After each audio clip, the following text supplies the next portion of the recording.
I always say that projects are a bit like taking an aircraft flight, let's say from Porto down to Lisbon.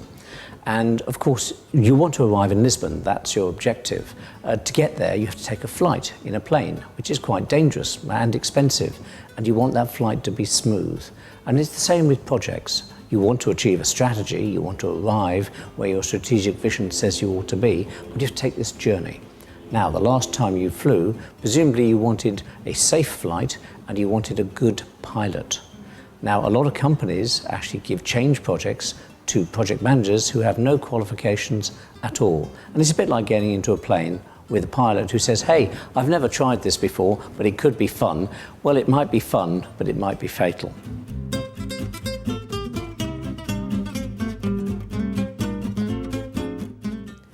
Again, I'd use the analogy of this idea of flying. The projects take you on a flight from where you are to where you want to be.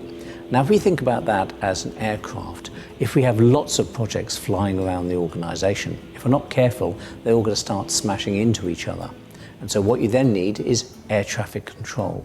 And some people say that this is like program management. You've got lots of projects, lots of professional project managers, pilots flying those projects, but now we need to have systems to make sure they don't smash into each other and fall from the skies.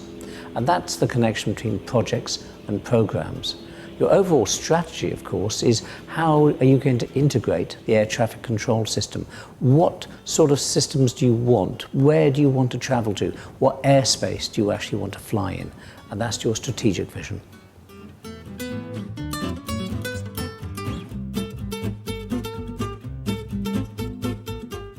Okay, the most important thing that a project team must have is a leader. Now, this sounds a funny statement. Of course you need a leader, but it's surprising how often you don't have a leader, you have a manager.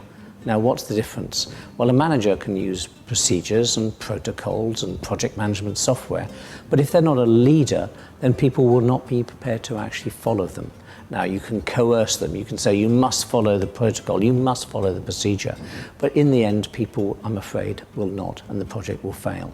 So leadership skills are vital for project leaders, project managers.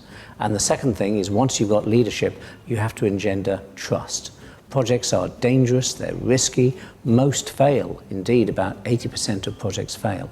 So why should people follow someone who that they don't trust and they think might lead them to failure? It's like getting into a plane where there's an 80% probability you're going to crash.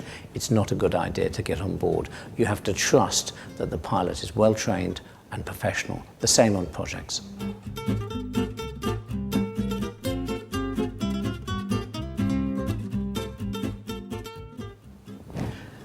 Projects are unusual in that they have a beginning, a middle, and an end.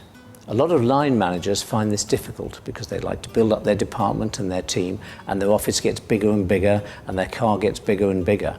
But with projects, it's all about working with your team and then letting your team go. So project managers are very unusual creatures in that they are happy to actually let go of their team, to let go of their status every time a project finishes. And that's something that some people just can't do, and therefore they can't make very good project managers. They're too in love with their desks and their position in the company.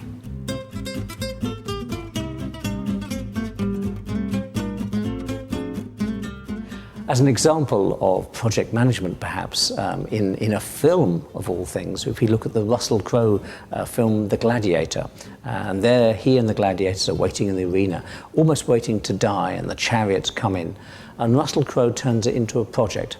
First of all, he becomes the natural leader. He doesn't order people around. He said, has anybody been in the army? And a few people say yes. And he said, you can help me. If we work together as a team, we can survive this. Now, some of the team don't believe him, and they go off and they fight by themselves and they get killed. But the other team pull together because they want to work together as a team and survive and have him as their leader. And the first thing he does is defend the team. And so the team put up their shields and they're all actually now not being killed and the chariots are having no effect. Then he starts to move the project along and goes from the defensive to the offensive. And there's a wonderful piece in the movie where they actually suddenly move the shields and they tip over a chariot. And from there on, he plans it, and eventually they actually win the battle, which no one expected. And at the end, they do what you should do on every project, which is to have a big celebration and a party. So project management in action, a fairly violent example, but a wonderful example of people making a difference and dealing with change.